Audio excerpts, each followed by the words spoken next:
como calcular o comprimento crítico. E para você aprender alguma coisa nessa vida, nada melhor do que um exemplo, né? Posso ficar falando a teoria da teoria da teoria,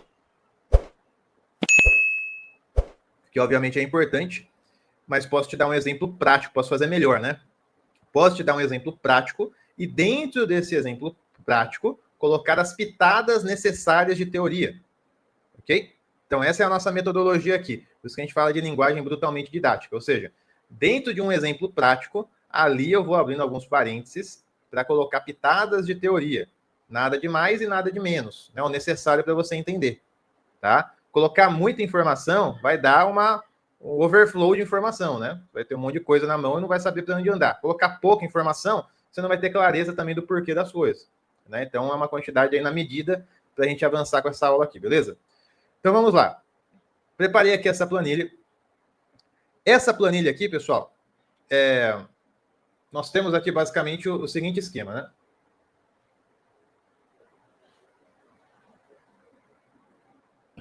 Nós temos aqui do lado esquerdo um mapinha de fundo que eu retirei de um projeto de loteamento. Então, perceba que tem os lotes aqui, tudo divididinho, né? Os lotes. Essa linha vermelha aqui seria o eixo central da minha rua. Essa linha azul seria a minha sarjeta da direita e essa linhazinha preta da esquerda, mas vamos avaliar só o da direita aqui, tá? O comprimento crítico L, que a gente tem que calcular na minha sarjeta para saber quando ela vai encher de água. E esse I1 e I2, né, é justamente essa largura aqui do implúvio, né, a largura da onde vai vir o nosso escoamento para a minha sarjeta. Ok? Por que eu tenho o I1 e o I2? O I1 é o escoamento que vem dos lotes, né? Começou a chover aqui, ó. Então a água vem do lote, do fundo, vem para a minha calçada e chega na sarjeta. Só que o eixo da minha rua é o ponto mais alto da minha rua. Então, quando chove aqui na parte central, parte da água vem para a sarjeta também azul. Ok? Então, por isso que eu tenho o I1 e o meu I2. Então, somando os dois aqui, eu tenho a largura total de implúvio. Beleza? Então, esse é o cenário aqui, ó. Então, vou ter uma sarjeta lateral na minha via, mas qual vai ser a extensão crítica dela para eu chegar aqui, ó, e colocar uma boca coletora? Né? Qual vai ser essa extensão? Isso aqui que a gente vai avaliar juntos aqui, que é justamente o nosso comprimento crítico. Ok? Eu vou apagar aqui, ó. Vou apagar algumas informações, só para a gente preencher no junto aqui.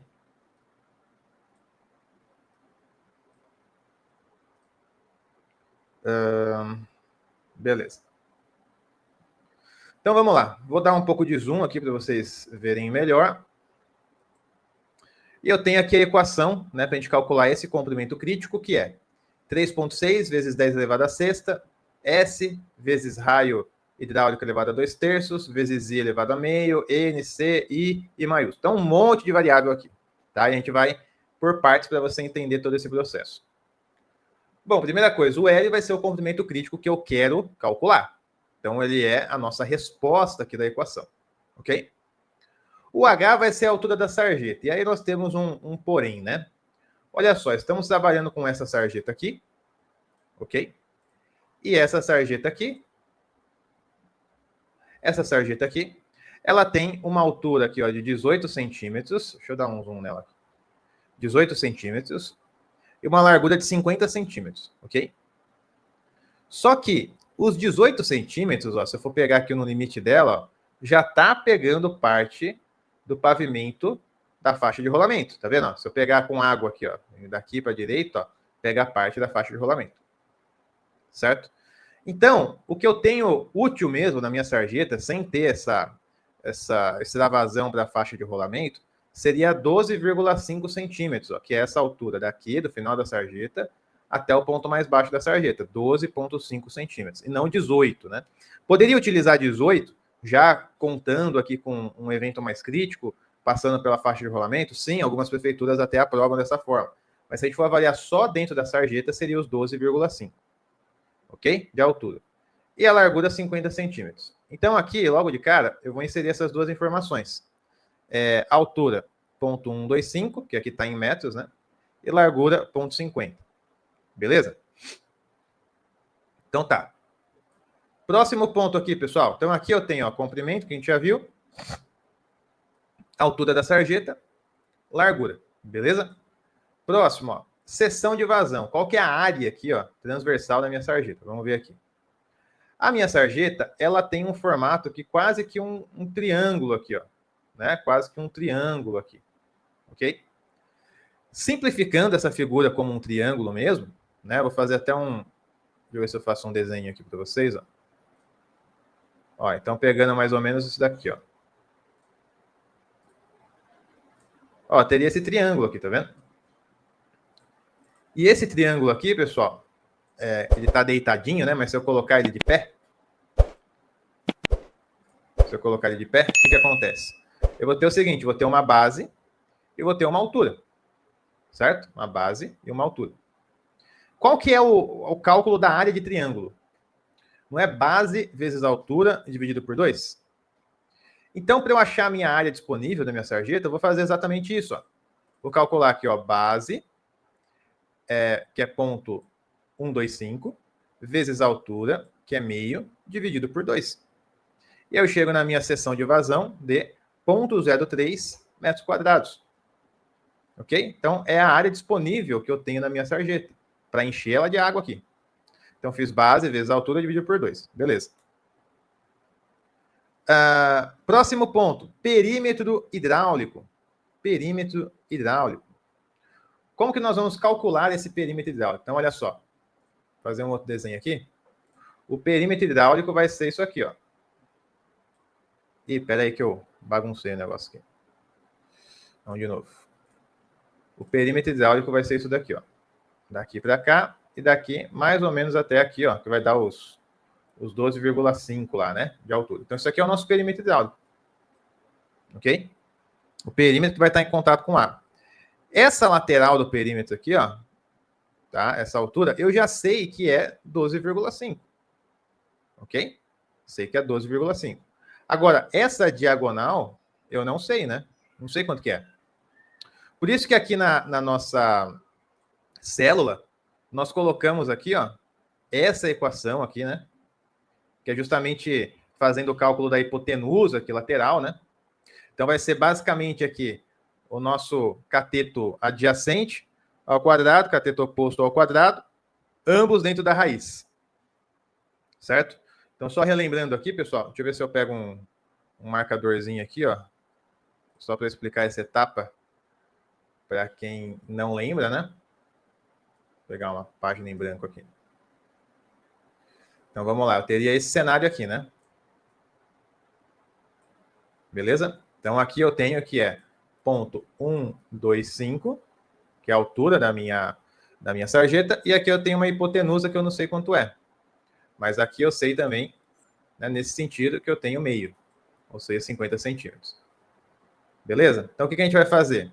Vou colocar aqui H como hipotenusa ao quadrado, é igual aqui ao meu cateto adjacente ao quadrado, vezes cateto oposto ao quadrado.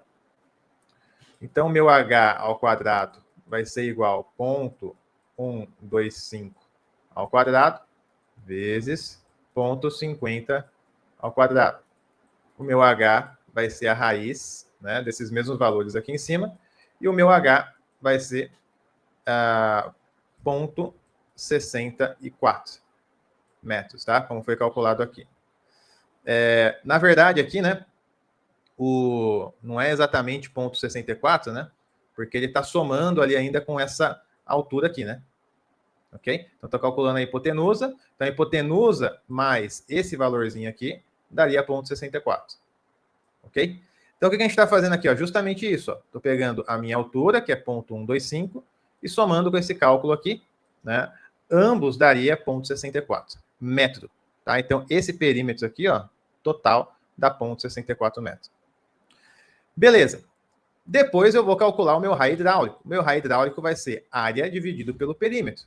Ponto. Tá? Sem muita complicação. Certo? Então, 0,048 metro. Beleza. E agora? O meu coeficiente de runoff. Se eu for pegar aqui um loteamento, vai variar de 0,7, 0,8, 0,85. Vou colocar aqui 0,8. Meu coeficiente de runoff. Lembrando que o coeficiente de runoff, né, ele depende ali basicamente da nossa o uso, né, da nossa área. Então, se é uma área mais urbanizada, vai ser mais próximo de 1, uma área mais rural vai ser mais próximo de 0. E ele é a relação do que escoou pelo que choveu na nossa bacia. Então, via de regra, vai ser algo em torno de 0,8, 0,85, 0,9, por aí. Ok? Aqui para loteamento, tá? Agora, intensidade de chuva. A intensidade de chuva, pessoal, vai ser ali relacionado à região que nós estamos trabalhando. Então, existem várias formas aí de calcular a intensidade de chuva, via plúvio, via GAN, via equação de chuva já montada, né? Então, aqui a gente não vai gastar muito tempo aqui, porque a gente já tem várias aulas aqui no canal também mostrando exemplos, né? Utilizando plúvio, utilizando GAN, né? Então, vamos trabalhar com uma intensidade de chuva para esse projeto, por exemplo, de 120 milímetros por hora, tá? Nossa chuva de projeto, 120 milímetros por hora. Então, aqui a gente teria que pegar uma equação de chuva da região, né? E determinar a nossa intensidade, que a gente já está adotando como 120, tá? Beleza. Agora sim, nós temos a largura do implúvio. O que é a largura do implúvio? Seria o meu I1 mais o meu I2, ok? Vamos pensar o seguinte, o meu I2, sendo aqui metade de uma rua, aqui uns 3 metros, aqui o meu I2, tá? Então, eu teria aqui uns 3 metros. Mas, o meu I1, ele é composto pelo meu lote e também pela calçada. Então, vou colocar aqui, por exemplo, 1,5 de calçada, mais o meu lote de 25 de fundo. Ok? Então, estou pegando e somando aqui o meu I1 mais o meu I2, toda essa distância aqui, ó.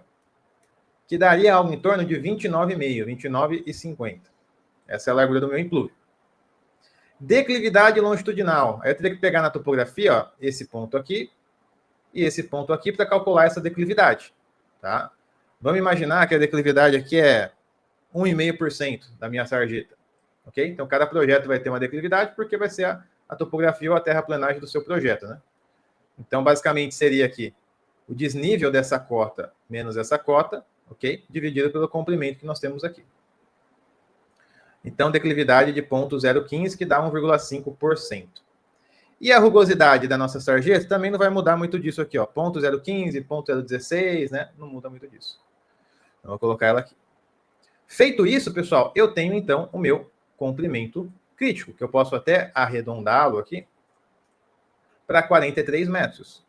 Ou seja, se eu tenho o início da minha sarjeta aqui, ou eu tenho uma boca coletora, né, que está já coletando daqui para montante, o início dela até o final, até eu colocar uma outra boca coletora, até eu saber que a minha sarjeta está cheia de água, é uma distância de 43 metros. Tá? Então, andou 43 metros, tenho que colocar uma boca coletora. Ok? Se eu for pegar os lotes aqui, por exemplo, ó, vamos pegar 1, 2, 3, 4, 5, 6, 7, contar aqui que é 7, né? Então, teria o seguinte, ó, 7 vezes 5 de largura, 35. Então, daria para ir com essa sarjeta mais uns 2 lotes aqui, ó, né? E aí colocar a boca coletora. Ou andar pelo menos mais um lotezinho aqui, né? Para dar aqui uns 40 metros e colocar a boca coletora. Tá? Contando que tem 5 metros de largura aqui o lote, né?